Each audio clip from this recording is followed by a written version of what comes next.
خان صاحب کی منتقلی اٹک جیل سے اڈیالہ جیل کی طرف، اور دوسرا سبجیکٹ ہے سائفر کے کیس میں ہمیں انفارمیشن ملی ہے کہ چالان سبمٹ ہو گیا ہے۔ ہمارے پاس پورا ریکارڈ، وہ انفارمیشن ابھی کمپلیٹ موجود نہیں ہے، تو جب موجود ہوگی تو نیچرلی ہم اس کے اوپر پراپرلی رسپونڈ کریں گے، but for the time being جو ہمارا پوائنٹ آف ویو ہے آپ سے شیئر کرنا ہے۔ پہلی بات تو یہ ہے کہ جس وقت متاثر جج ہمایوں دلاور نے ایک اللیگل، ان کانسٹیٹیوشنل، ان لافل اور یک طرفہ فیصلہ سنایا جس میں ہمارا حق دفاع بھی ختم کر دیا گیا تھا، ہمارے گواہان بھی نہیں آنے دیے گئے تھے، یہ پاکستان کی تاریخ کا واحد کیس ہے کہ جس میں ملزم بھی نہیں، اس کا وکیل بھی ان کے بقول موجود نہیں، حالانکہ وہاں موجود تھے، اس کے باوجود ایک لکھا لکھایا فیصلہ ہم تک پہنچا، انہوں نے اناؤنس کر دیا، ابھی فیصلے میں دستخط نہیں ہوئے، وارنٹ آف ارسٹ پہ ایگزیکیوٹ نہیں ہوا، وہ جاری نہیں ہوا، اس پہ دستخط نہیں ہوئے، اور لاہور پولیس پہلے پہنچ گئی وہاں گرفتار کرنے۔ بہرحال اس میں لکھا ہوا ہے کہ اڈیالہ جیل میں رکھا جائے گا، اور اس وقت ہم نے پٹیشن فائل کی اسلام آباد ہائی کورٹ میں کہ ہمیں یہ بتایا جائے کہ پھر یہ کس کے حکم سے اڈیالہ جیل کے بجائے اٹک جیل لے جایا گیا۔ لیکن بدقسمتی سے کہ اس کیس میں ضمانت کا فیصلہ ہو گیا، حالانکہ جج صاحب نے کہا تھا میں 4 دن میں اس ضمانت کا فیصلہ کروں گا، لیکن 4 دن کی بجائے 25 دن لگائے، لیکن اس کا فیصلہ ہونے کے بعد 2 مہینے کے بعد یہ فیصلہ کیا کہ اٹک جیل سے منتقل کر دیا جائے اڈیالہ جیل۔ اس دوران ایک اور متاثر جج ابو الحسنات ذوالقرنین، جس نے انڈیٹڈ ایک روکار بھجوا دی، اور جس میں نہ تو وکلاء موجود تھے، نہ ملزم موجود تھا، نہ عمران خان صاحب کو پروڈیوس کیا گیا، نہ ان کو طلب کیا گیا، اور ان کو گرفتاری ڈال دی گئی سائفر کے کیس میں، اور اس دوران سائفر کیس FIR بھی درج ہو گئی جس کا کسی کو نہیں پتا تھا۔ اب مسئلہ یہ تھا کہ چلے سائفر کے کیس میں ضمانت کا فیصلہ کر دیں، 6 تاریخیں جج صاحب یا چھٹی پہ چلے گئے، یا کسی ایک بہانے سے یا دوسرے بہانے سے وہ ڈیلے کرتے رہے، یا پراسیکیوشن ڈیلے کرتی رہی۔ بالآخر ضمانت کی درخواست خارج کر دی گئی، حالانکہ وہ قاتل ضمانت جرم ہے جس کی 2 سال کی سزا ہے۔ اور اس کے بعد اسلام آباد ہائی کورٹ میں جب پٹیشن فائل کی، اور 12 مرتبہ ہم لکھ کے بھی کہہ چکے ہیں اور مطالبہ بھی کر چکے ہیں کہ چیف جسٹس عامر فاروق صاحب ہمارے کیس نہ سنیں، کیونکہ وہ متعصب ہیں، وہ پریجوڈس رکھتے ہیں، لہٰذا ان کے اوپر ہمارا ٹرسٹ نہیں ہے کہ عمران خان صاحب کے وہ مقدمات سنیں۔ لیکن بدقسمتی سے یہ ٹریک ریکارڈ ان کا ہونے کے باوجود وہ سارے کیسز وہ کہتے ہیں ہم خود سنیں گے، اور ہم نے یہ مطالبہ کیا ہے کہ یا کسی بھی جج اسلام آباد ہائی کورٹ کو دے دیں، لاہور ہائی کورٹ کو بھجوا دیں، پشاور ہائی کورٹ کو دے دیں، اور سپریم کورٹ میں بھی ہم پٹیشن فائل کر چکے ہیں، لیکن جسٹس عامر فاروق صاحب سوائے اپنے اس پاس مقدمے رکھنے اور کمپرومائزز کرنے کے علاوہ کوئی ہماری پٹیشن کو انٹرٹین نہیں کرتے پراپرلی، جو ہمارا بنیادی حق ہے۔ اب ہم آتے ہیں کہ جو اس وقت ٹرانسفر کرایا، بجائے سائفر کیس میں وہ فیصلہ کرتے، پہلے کہا گیا کہ جناب میں یہ فیصلہ کروں گا کہ ان کیمرہ ٹرائل ہونا چاہیے یا اوپن ٹرائل ہونا چاہیے، لیکن ضمانت کا کیس تھا، اور ہم نے کہا کہ ضمانت کا کیس ٹاپ موسٹ پریورٹی ہوتا ہے، آپ اس پہ فیصلہ کر دیں۔ وہ فیصلہ کرنے کے بجائے انہوں نے ریزرو کر دیا، اور اگلے دن فیصلہ آیا کہ جناب یہ تو ابھی پراسیکیوشن نے لکھ کے ہی نہیں دیا کہ اس کو ان کیمرہ ٹرائل کیا جائے۔ اب ٹرائل کا فیصلہ تو ٹرائل کی سٹیج پہ ہوگا، ضمانت کا فیصلہ آپ بے شک کسی کی موجودگی میں نہیں، وہ وکلاء کی موجودگی میں کر دیں، آپ فیصلہ تو کریں، لیکن اس کو انڈیفینٹ پیریڈ کے لیے تاریخ دے دی گئی، یعنی ضمانت کے کیس کا فیصلہ پینڈنگ کر دیا گیا،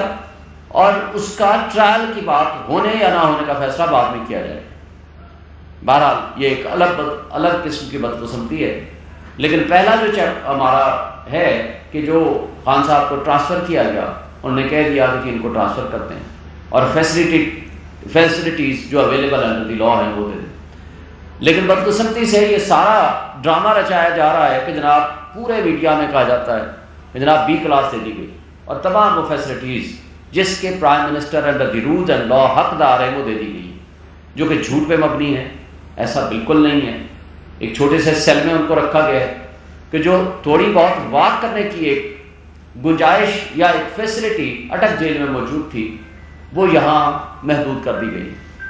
پھر یہاں ہمیں خطرہ ہے کہ خان صاحب کے اوپر قاتلانہ حملے آلریڈی ہو چکے ہیں، اور جس کی کڑیاں پی ڈی ایم کی جماعتوں کی طرف جاتی ہیں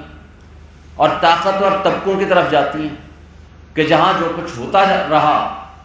خان صاحب کی ایف آئی آر نہیں کاٹی گئی تھی، آج ہمیں شدید خطرہ ہے ان کی لائف کو، ان کی زندگی کو۔ اسی طرح جس طرح آپ نے ماضی قریب میں دیکھا عمران ریاض کو اٹھایا گیا، آج وہ واپس آ گئے ہیں، لیکن وہ فزیکل اینڈ مینٹل جس حالت میں ہیں وہ سب آپ کے سامنے ہیں۔ اس لیے نہ تو کھانوں کا کوئی چیک ہو رہا ہے کہ کس طرح کے کھانے ان کو دیے جا رہے ہیں، کہیں خدا نہ خواستہ ان کے ساتھ کسی قسم کا بھی مسہیپ ہو سکتا ہے، اس طرح کی اور کوئی حرکت جو پی ڈی ایم کی جماعتیں ان کے پیچھے لگی ہوئی ہیں اور کچھ طاقتور لوگ جو پیچھے لگے ہوئے ہیں۔ تو ہم یہ وارن کرنا چاہتے ہیں تمام ایڈمنسٹریشن کو، تمام اداروں کو اور تمام ان لوگوں کو کہ جو اس میں جو کوتاہی برت رہے ہیں، جو زندگی کو خطرے میں ڈال رہے ہیں، اگر خدا نہ خواستہ ایسا کچھ ہوا تو قوم آپ کو معاف نہیں کرے گی۔ ماضی میں آپ نے دیکھا کہ کس طرح ذوالفقار علی بھٹو کی شہادت ہوئی، اور وہ بھی کورٹس کے ذریعے کرائی گئی، اور کس طریقے سے بے نظیر بھٹو کی شہادت کرائی گئی، اور کس طرح عمران خان کے اوپر ایک نہیں کئی قاتلانہ حملے ہوئے۔ اللہ نے زندگی رکھی تھی وہ بچ گئے، لیکن اس طرز عمل سے، اس طریقہ کار سے جو کہ آج ان کے ساتھ سلوک رکھا جا رہا ہے، اور جو ہمیں انفارمیشن ملی ہے اس کی بنیاد پر ہم یہ عدالتوں سے بھی مطالبہ کرتے ہیں کہ بارہا ان کو لائف تھریٹس ملی ہیں، گورنمنٹ آف پاکستان نے بھی ان کو انفارم کیا ہے، اور اس کے علاوہ ہماری جو انفارمیشن ہے اس کے ذریعے اڈیالہ جیل میں ان کے ساتھ کوئی اس طرح کا خطرناک قسم کا منصوبہ بنایا جا سکتا بھی ہے اور اس کے امکانات بھی ہیں۔ اس لیے ہم بجا طور پر یہ سمجھتے ہیں کہ ان کو جو ان کی facilities under the law and constitution in کا حق ہے وہ ملنی چاہیے، اور اس کے ساتھ کسی قسم کا ایسا کوئی رویہ یا اس طرح کی کوئی حرکت جو کچھ ان کے ساتھ ممکنہ طور پر ہو سکتی ہے اس کا تدارک کیا جائے، اور اس سلسلے میں ہم جلد ہی ہم ہائی کورٹ سے بھی رجوع کریں گے اور سپریم کورٹ سے بھی رجوع کریں گے۔ آج جو سائفر کے حوالے سے بات ہے، میں سمجھتا ہوں کہ سائفر کا مقدمہ درج کرنا اٹ سیلف ایک غلامی کی بدترین مثال ہے۔ جس شخص نے، عمران خان جس شخص نے ملک کی سلامتی اور خود مختاری کا دفاع کیا، جس نے ایبسلیوٹلی ناٹ کہا، اس کو آپ نے چند دنوں میں رجیم چینج آپریشن کی سازش کے تحت ان کو اقتدار سے ہٹا دیا، اور جس شخص نے کہا بیگرز آر ناٹ چوزرز، اس کو آپ نے پرائم منسٹر بنا دیا، اور جس شخص نے کہا امریکہ ہماری وینٹیلیٹر ہے، اس کو آپ نے ڈیفنس منسٹر بنا دیا، اور جو سازش میں ملوثی کردار تھے ان کو یا تو آپ نے ان کے مقدمات ختم کر دیے یا ان کو اقتدار وہ بخشا کہ جس کی آج پاکستان نتائج بھگت رہا ہے۔ کل عید میلاد النبی کے موقع پر جو بربریت ہوئی، جو ہمارے انسانی جانوں کا نقصان ہوا، ہمیں اس پہ بہت افسوس ہے، مگر میں پوچھتا ہوں اپنے ان طاقتور ریاستی اداروں سے، اپنی ان انٹیلیجنس ایجنسی سے، اپنے ان اداروں سے جن کی اور حکومتوں سے جن کی یہ ذمہ داری ہے کہ وہ دہشت گردی کو ختم کریں، جن کی یہ ذمہ داری ہے کہ وہ پراپر انٹیلیجنس بیسڈ آپریشنز کریں، لیکن ان کو بدقسمتی سے تمام اداروں کو، تمام ایجنسیز کو، پولیس کو ایک کام پہ لگا دیا گیا کہ کسی طریقے سے عمران اور پی ٹی آئی کو کرش کیا جائے، لیکن پی ٹی آئی کی مقبولیت تو نہ ختم کر سکے، لیکن بدقسمتی سے ملک کو ایک بدامنی،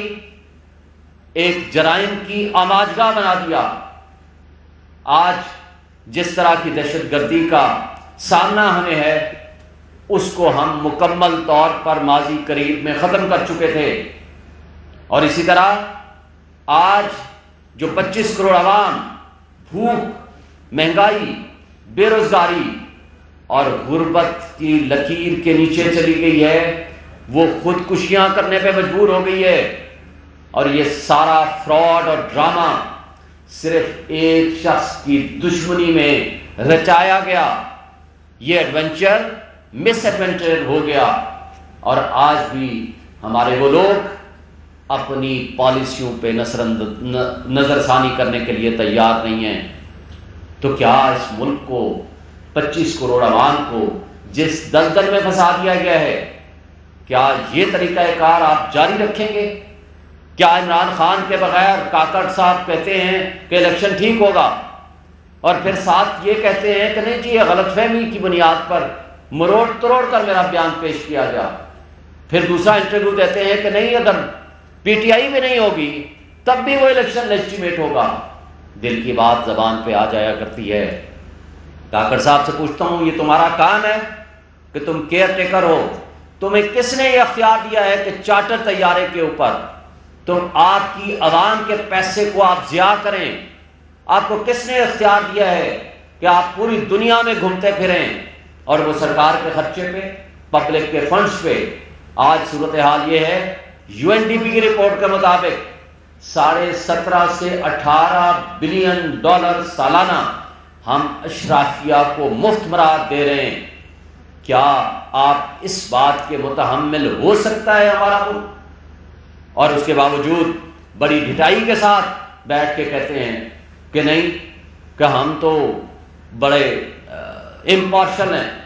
آپ کی امپارشلٹی اسی دن نظر آ گئی تھی کہ جس دن آپ نے مسلم لیگ نون کے حمایت یافتہ لوگوں کو آپ نے منسٹرز بنا دیا۔ آج صورتحال یہ ہے کہ سائفر کے حوالے سے وہ سارے کردار جو آج سب کے سامنے انٹرسیپٹ کی رپورٹ دے چکی ہے، انٹرسیپٹ کی رپورٹ اگر غلط ہے تو میں حکومت پاکستان سے، میں اپنے اداروں سے مطالبہ کروں گا کہ آپ اس کے خلاف مقدمہ دائر کیجئے اور کہیے کہ یہ رپورٹ غلط ہے، اور یہ کہیے کہ اس سازش میں یہ لوگ ملوث نہیں ہیں، یہ کہیے کہ اس کے کنٹینٹس پاکستان کی سلامتی اور خود مختاری کے خلاف ہیں۔ لیکن اگر آپ اس پہ خاموش رہتے ہیں اور آج بھی سائفر کی موجودگی میں اس کے اوپر کوئی جوڈیشل کمیشن نہیں بناتے، تو یہ مطلب تصور ہوگا کہ پاکستان ابھی آزاد نہیں ہوا، اس کو حقیقی آزادی کی آج بھی ضرورت ہے۔ اگر ہم نے غلامی میں رہنا تھا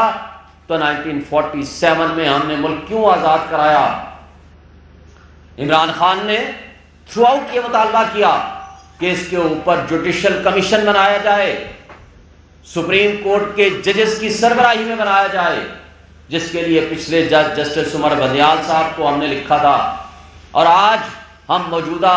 چیف جسٹس قاضی فائز صاحب سے یہ مطالبہ کرتے ہیں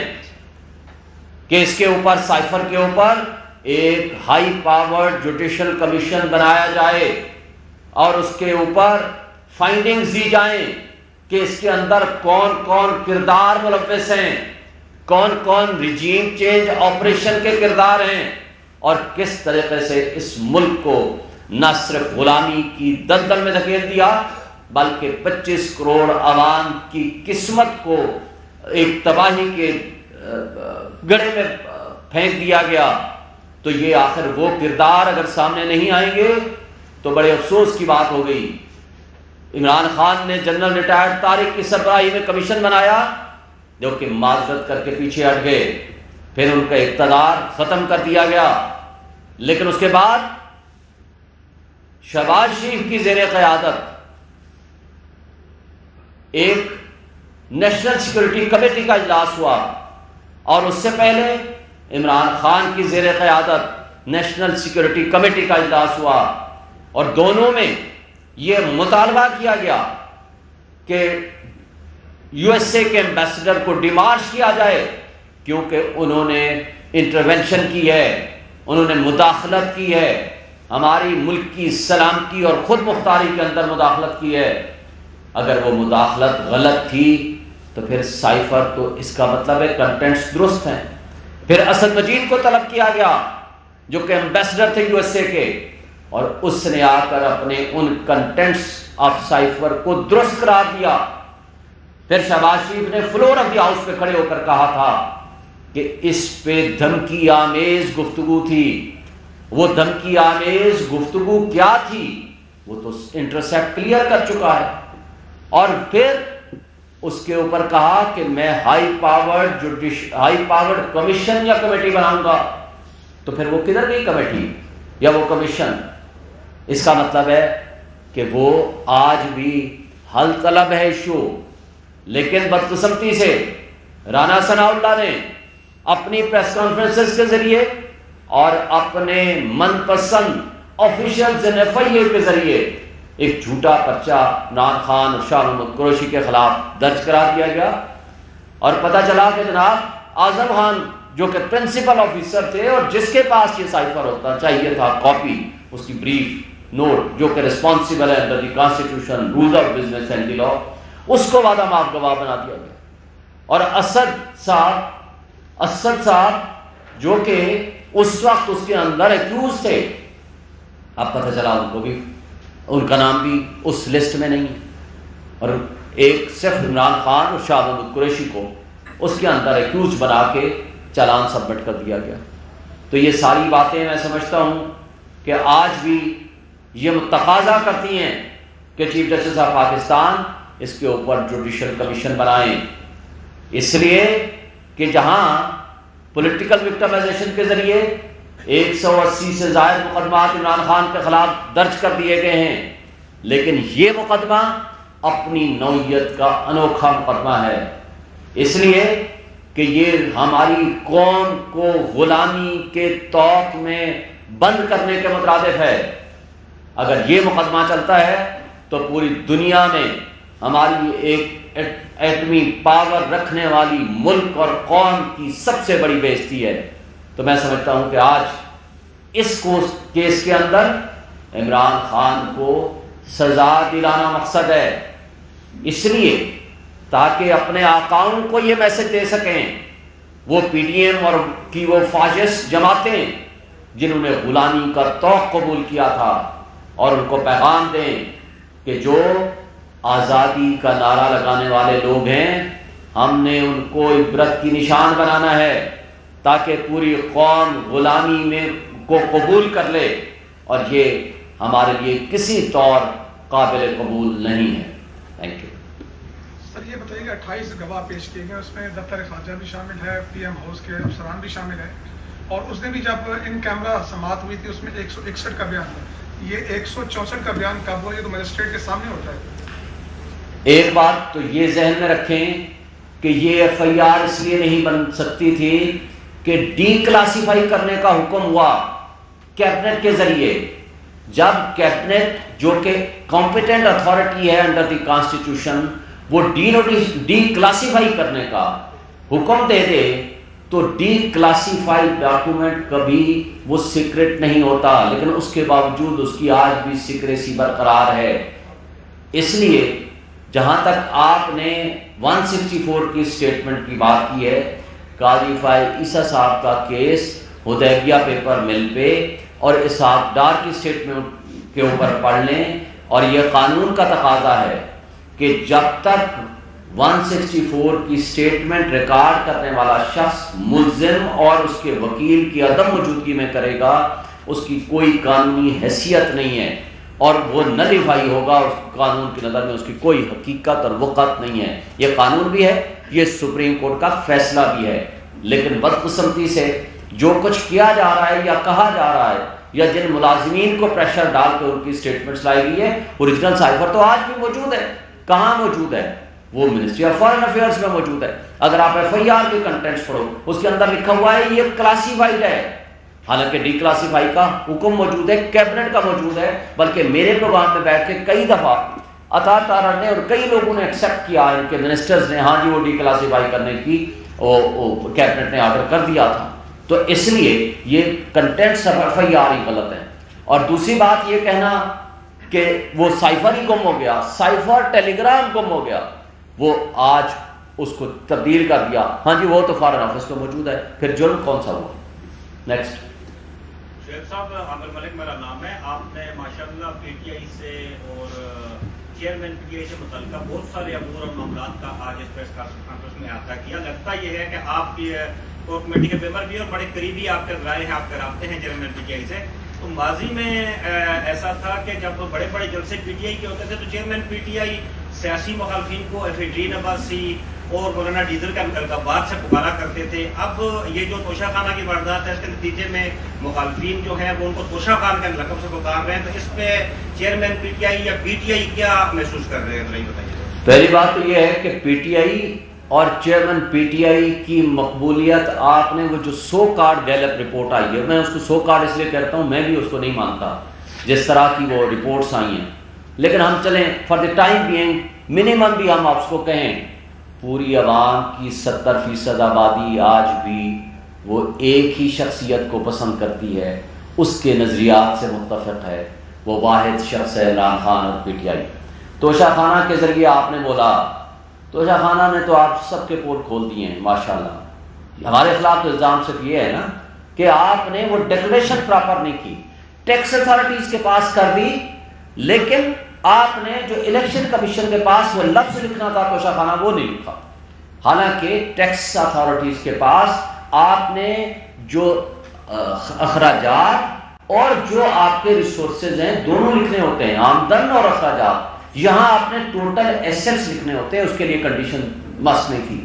لیکن جن لوگوں نے توشہ خانہ سے غیر قانونی گاڑیاں لی، جنہوں نے جرم کیا اور نیب لا ترمیم کر کے ان مقدمات کو اپنے آپ کو ختم کرا لیا، جس میں مریم نواز نے گاڑی لی، آپ نے منصور خان کے پروگرام آپ نے دیکھ لیا، وہ کہتی ہے اچھا یہ میں نے بھی لی تھی. اور آپ نے نواز شریف نے گاڑی لی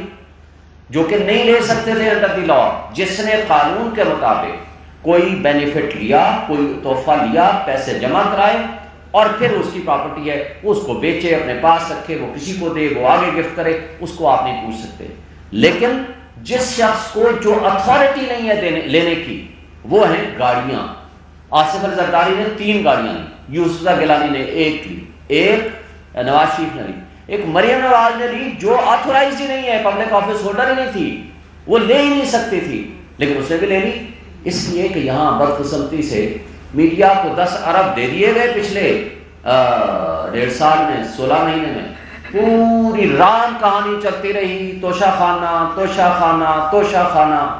پتہ چلا کہ توشہ خانہ کے جو مجرم ہیں وہ تو سامنے وہ مدعی بن کے بیٹھ گئے، اور جس نے قانون کے اوپر عمل درآمد کیا وہ مجرم بن گیا، اور جس نے 27 گھڑیاں لی وہ جناب فرشتے ہیں اس ملک میں، اور جس شخص نے گھڑی لی اور اس کو یا جو بھی تحائف لیے اس کو قانون کے مطابق ڈکلیئر کیا وہ مجرم بن گئے. یہ ہے ہمارے ملک کا دوہرا معیار نظام انصاف کا اور قانون کا، جس کی وجہ سے آج ہم بھگت رہے ہیں. سائفر میں ایف آئی اے کی جانب سے جو آج چلان جمع کروائے گئے ان میں اسد عمر کا کہیں نام شامل نہیں ہے. کیا سمجھتے ہیں اسد عمر کو کلین چٹ اس وجہ سے ملی کہ وہ یہاں پر بیٹھ کر پریس کانفرنس کر کے گئے تھے؟ ساتھ میں ایک اور چیز بیان کر لیں کہ ایڈوکیٹ شیر افضل کا اس وقت پی ٹی آئی میں کیا رول ہے؟ کیا اس وقت دیکھیں، پہلی بات جو آپ نے اسد صاحب کے بارے میں، اسد عمر صاحب کے بارے میں کی، سب سے بڑی معذرت کے ساتھ جو جڑ ہے نا وہ آپ کی یہ پریس کلب ہے خرابی کا. یہ میں مذاق میں کہہ رہا ہوں، کہیں سیریس نہ سمجھ لینا. جو اس جہاں پریس کانفرنس کر کے گیا وہ فرشتہ بن گیا، صرف ڈرائی کلین نہیں ہوا، وہ فرشتہ بن گیا. اور جس نے پریس کانفرنس نہیں کی وہ فرشتہ بھی وہ شیطان بن گیا. یہ ہے یہاں کا نظام انصاف اور نظام قانون. تو اسد عمر صاحب کی ایک پریس کانفرنس کافی نہیں تھی، کیونکہ اب تو ہائی کورٹ کے 2 معزز جج صاحب نے، جسٹس میاں گل حسن اورنگزیب صاحب نے، جسٹس سرباب طاہر صاحب نے، وہ کہ لائٹر نوٹ پہ انہوں نے کہا ہم تو 5-5 10-10 دفعہ ضمانتیں آپ کو دے دیں گے، ریلیز بھی کر دیں گے. لیکن اصل آپ کی رہائی تب ممکن ہوگی جب جاؤ پریس کانفرنس کرو. یعنی پریس کلب ہی وہ واحد راستہ ہے اپنے آپ کو کلیئرنس دلانے کا اور ایکوٹل کرانے کا. اس لیے کہ نہ اس کے لیے جج کی ضرورت ہے، نہ گواہ کی ضرورت ہے، نہ قانون کی ضرورت ہے، نہ کسی اور سسٹم کی ضرورت ہے. اس لیے آپ کے پاس آ گئے. آپ نے جو بات کی، دیکھیں ہمارے ہاں پی ٹی آئی سب سے بڑی پولیٹیکل پارٹی ہے اس وقت، اس میں کوئی شک نہیں. ہمارا مخالف بھی اس بات کو مانتا ہے. اب تو شکر ہے کہ جو مخالفین ہیں، خواہ وہ ادارے ہیں یا وہ پولیٹیکل پارٹیز ہیں، انہوں نے خود جو سروے کیا ہے، جو وہ کہ اپنے آپ کو تو بہت 88% پہ لے گئے ہیں، چلیں ہم جو بھی باتیں ہیں وہ الگ ہیں، وہ بھی مانتے ہیں the only largest political party all over the Pakistan, even Sindh میں بھی ان کو زیادہ ووٹ ملے کہ جی ان کی جو ہے پاپولرٹی ایون پیپلز پارٹی سے انٹیریئر سندھ میں بھی زیادہ ہے. تو باقی کے پی کا تو آپ نے دیکھ لیا، پنجاب میں بھی دیکھ لی. لیکن وہ بھی یہ کہتے ہیں کہ سب سے بڑی پولیٹیکل پارٹی، اب سب سے بڑی جو پولیٹیکل پارٹی ہوتی ہے اس میں کروڑوں کی تعداد میں افراد ہوتے ہیں. اب ان میں ہر بندے کا اپنا ایک موقف ہوتا ہے اور ہر شخص کا ایک دوسرے کے ساتھ اختلاف بھی ہوتا ہے، پارٹیز میں بھی اختلاف ہوتا ہے، اور ایک دوسرے کے ساتھ اپنے اپنے موقف بھی ہوتے ہیں. اور کسی کا اظہار کا طریقہ مہذب ہوتا ہے اور کسی کے اظہار کا طریقہ ذرا تھوڑا ڈفرینٹ سا ہوتا ہے. اور اس لیے کہ جو بھی اپنا موقف اظہار کرنا چاہتا ہے، وہ خواہ وہ سوشل میڈیا ہو، خواہ وہ الیکٹرانک میڈیا ہو، وہ کر سکتا ہے. لیکن اگر وہ پارٹی کا ورکر ہے تو اس کو چاہیے کہ وہ پارٹی میں جا کر کے اپنا شکایت درج کرائے اور پارٹی کو فیصلہ کرنے دے. اور پارٹی نے ایک بات بتا دوں کہ 5 ترجمان مقرر کیے ہیں، جس میں سے فاروق حبیب صاحب، رؤوف حسن صاحب، میں اور گوہر صاحب اور علی محمد خان صاحب. جو پارٹی کا ورژن ہوگا وہ ان 5 ترجمانوں کے ذریعے آپ کے سامنے آئے گا. باقی اب کروڑوں کی تعداد میں ورکرز ہیں، جو کوئی بھی اپنی اوپینین دینا چاہے، کوئی کمنٹ کرنا چاہے، کوئی کسی کے خلاف کرتا ہے. میں تو پڑھتا ہی نہیں ہوں، مجھے تو ظاہر ہے ہزاروں کی تعداد میں روز میرے خلاف بھی ہوتا ہوگا، کچھ میرے حق میں بھی لکھتے ہوں گے. تو ہم اگر اس کے پیچھے پڑ جائیں گے نا، یا ہم پارٹی بطور عمران خان سب سے موسٹ پاپولر لیڈر ہے، روز اس کے میرے خیال ہے ہزاروں تو نہیں لاکھوں میں اس کے حق میں بھی بیانات آتے ہیں، اس کے خلاف بھی آتے ہیں. خلاف آتے ہوں گے ہزاروں میں، حق میں آتے ہوں گے لاکھوں میں. اگر ہم ہر ایک کا جواب دینا شروع کریں گے تو میرا خیال ہے there will be no limit. Thank you. شیر افضل ملک صاحب نے آپ کے خلاف بھی بیان دیا ہے، اس کے ساتھ ساتھ انہوں نے عدم برداشت کا مظاہرہ کیا ہے ٹی وی چینل شو پہ، وہ فزیکل ہو گیا سینیٹر عدنان اللہ کے ساتھ، تو اس پہ آج ان پہ مقدمہ بھی درج ہو چکا ہے. کیا اب جو پی ٹی آئی کی لیگل ٹیم ہے وہ انہیں ڈیفینڈ کرے گی، انہیں بیک کرے گی یا نہیں کرے گی اس مقدمے میں؟ دیکھیں، پہلی بات تو یہ ہے کہ ہم سمجھتے ہیں، آپ کو اگر یاد ہو کچھ دوستوں کو، میں نے ایک بطور صدر اسلام آباد ہائی کورٹ بار ایسوسیشن ایک کنونشن رکھا تھا جس کا نام تھا برداشت معاشرے کی بقا اور عدم برداشت معاشرے کی تباہی ہے. یہ ٹائٹل تھا. بہت سارے دوستوں کو بلایا تھا، جس میں سے جرنلسٹ کی طرف سے میں نے حامد میر صاحب کو ریکویسٹ کی تھی. میں نے کہا جی آپ آئیں، کیونکہ وہ بھی سفرر رہا ہے بہت ساری اپنی اس عدم برداشت کا. اور بہت سارے اور دوستوں کو، بڑے پولیٹیکل پارٹیز کو بھی بلایا تھا، فرحت اللہ بابر صاحب کو بھی میں نے بلایا تھا، اور کئی لوگوں کو، اسد عمر کو بھی بلایا تھا. دیکھیں، ہم اس پہ یقین رکھتے ہیں. میں نے پچھلے 2 سالوں میں آپ کے سامنے ہی ہے، ہزاروں کی تعداد میں، ہزاروں کا لفظ میں استعمال کر رہا ہوں، الیکٹرانک میڈیا میں ٹاک شوز کیے ہیں. وہ پولیٹیکل بھی کیے ہیں، وہ میں نے پارٹی کے بیس پہ بھی کیے ہیں، بطور صدر اسلام آباد ہائی کورٹ بار ایسوسیشن کی طرف سے بھی کیے ہیں، اور میں نے ایک تجزیہ کار کے طور پر بھی باتیں کی ہیں کسی بھی موضوع پہ. اور مجھے مختلف ministers, party leaders, top lower senators, لوگوں سے رابطہ رہا، اور آپ کے بڑے تلخ گفتگو کرنے والے آپ کے اینکر سے بھی رابطہ رہا. اور میں نے آج تک نہیں کہا کہ یہ شخص بیٹھا ہوگا تو میں نہیں بیٹھوں گا. میرا آج تک سارے دوست جانتے ہیں، یہ نہیں کہا کہ یہ ہوگا تو میں نہیں بیٹھوں گا، اور یہ بھی نہیں کہا کہ میں اس پروگرام میں تو جاؤں گا، اس پروگرام میں نہیں جاؤں گا. ہاں، یہ الگ بات ہے کہ میرے پاس ٹائم نہ ہو تو میں، لیکن ایک چیز پہ میں بلیو کرتا ہوں، آپ نے لوگوں کو ایک اگر اچھی بات نہیں بتا سکتے، جو کہ لاکھوں نہیں کروڑوں کی تعداد میں لوگ آپ کو دیکھ رہے ہوتے ہیں، پھر یہ آپ کے پروگرام یہ رجسٹرڈ ہیں، آپ کے پاس سیف ہیں. اسی طرح جیسے منکر نکیر جو ہے نا، آپ کی چیزیں لکھ رہے ہیں، آج آپ منکر نکیر بنے ہوئے ہیں. استغفر اللہ، کوئی اسلامی غلط بات میرے سے نہ ہو جائے، میں صرف ایسے کہہ رہا ہوں. یعنی آج آپ کے پاس وہ چیز جو فرشتے تو لکھ رہے ہیں ہمارے سارے اعمال، لیکن آپ بھی رجسٹرڈ کر رہے ہیں ساتھ ساتھ جو آپ کے پاس آن ایئر ہم آتے ہیں. اور وہ جو رجسٹرڈ چیزیں ہیں، ساری دنیا جب چاہے یوٹیوب میں جائے اور آپ کے پروگرام دیکھ لے. کوشچن یہ ہے کہ ہم نے لوگوں کو سبق کیا سکھانا ہے. اگر ہمارے میں برداشت نہیں ہوگی، ہم پڑھے لکھے طبقے میں برداشت نہیں ہوگی، اگر ہم ایک دوسرے کے ہم نظریات میں اختلاف رکھیں، ہم ڈفرینسز آف اوپینین رکھیں، لیکن لوگوں کو یہ بتائیں یہ ہمارا موقف ہے، یہ لوگوں کو آپشن دیں، لوگوں کو سمجھائیں، لوگوں کو ٹرینڈ کریں. اور میرے موقف سے کوئی اختلاف کرتا ہے یا اے سے رکھتا ہے یا بی سے رکھتا ہے، یہ اس کی مرضی ہے. رائٹ ٹو انفارمیشن ہمارا حق ہے، اور right to information fundamental right ہے. لوگوں تک انفارمیشن ہم نے پہنچانی ہے اور وہ انفارمیشن لیتے ہیں اور اپنی اوپینین ڈیولپ کرتے ہیں. اگر میں اور آپ یا ہم پڑھے لکھے لوگ ایک جگہ پہ بیٹھ کے اگر ایسی پریسیڈنٹ سیٹ کریں گے تو اس عدم برداشت نے پہلے ہی معاشرے میں تباہی پیدا کر دی. اور یہ تباہی خواہ وہ آپ نے دیکھ لیا جڑا والا کیا ہوا، خدا نہ خواستہ. اس سے پہلے کئی چیزیں ہیں، کئی معاملات ہیں آپ کے سامنے. ہماری ذمہ داری ہے، آپ کی میڈیا کی ذمہ داری ہے، ہم ان لوگوں کو انکریج کریں جن کا اندر برداشت ہے، جو ریزنیبل گفتگو کرتے ہیں، ریزن اور لاجک کے ساتھ لوگوں کو قائل کریں. ہم یہاں ایک دوسرے کو گرانے میں لگے ہوتے ہیں، یہ نہیں سوچتے کہ اس کا امپیکٹ ہم پبلک، قوم، لوگوں میں کیا پیدا کر رہے ہیں. میں سمجھتا ہوں کہ یہ غلط روایت قائم کی ہمارے ساتھی نے بھی اور دوسری سائڈ سے بھی. یہ انتہائی غلط روایت تھی،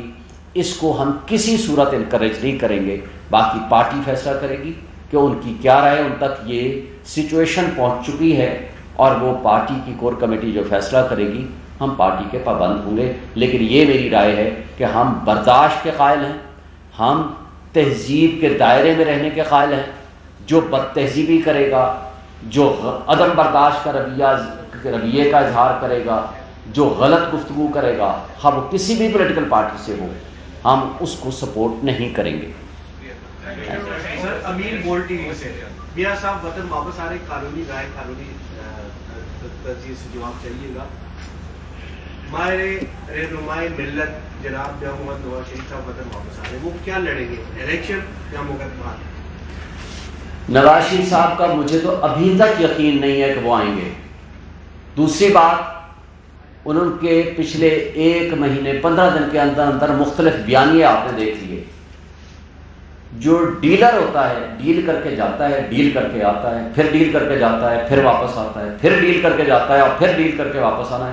ڈیلر کبھی لیڈر نہیں ہوتا. لیڈر ایک ہے اس وقت، وہ ہے عمران خان، جو کہ اس وقت جیل میں ہے، جس کا مرنا جینا اس ملک کے ساتھ ہے. لیکن ڈیلر صاحب جب آئیں گے ان کو قانون کا سامنا کرنا پڑے گا. قانون کی نظر میں جو سزا یافتہ مجرم ہے، سزا یافتہ اشتہاری مجرم ہے، اس کو ضمانت بھی نہیں ملا کرتی، کیونکہ ضمانت کا اس نے مس یوز کیا ہے. یہ ہے قانون کی بات. وہ جیل میں جائیں گے، اس کے علاوہ ان کا کوئی ٹھکانہ نہیں ہے، اور ضمانت بھی نہیں ہو سکتی یہ قانون کے مطابق، اس لیے کہ میجر پنشمنٹ ان کو ملی ہوئی ہے، اور اس کے ساتھ ساتھ انہوں نے مس یوز آف بیل کی ہے. اور وہ کون سے ڈاکٹرز تھے جو یہ کہتے تھے پاکستان کی ہواؤں اور فضاؤں میں واپس جاؤ گے تو آپ بیمار ہو جاؤ گے، اگر پوری دنیا میں گھومتے رہو تو آپ بہت صحت مند ہیں. Thank you.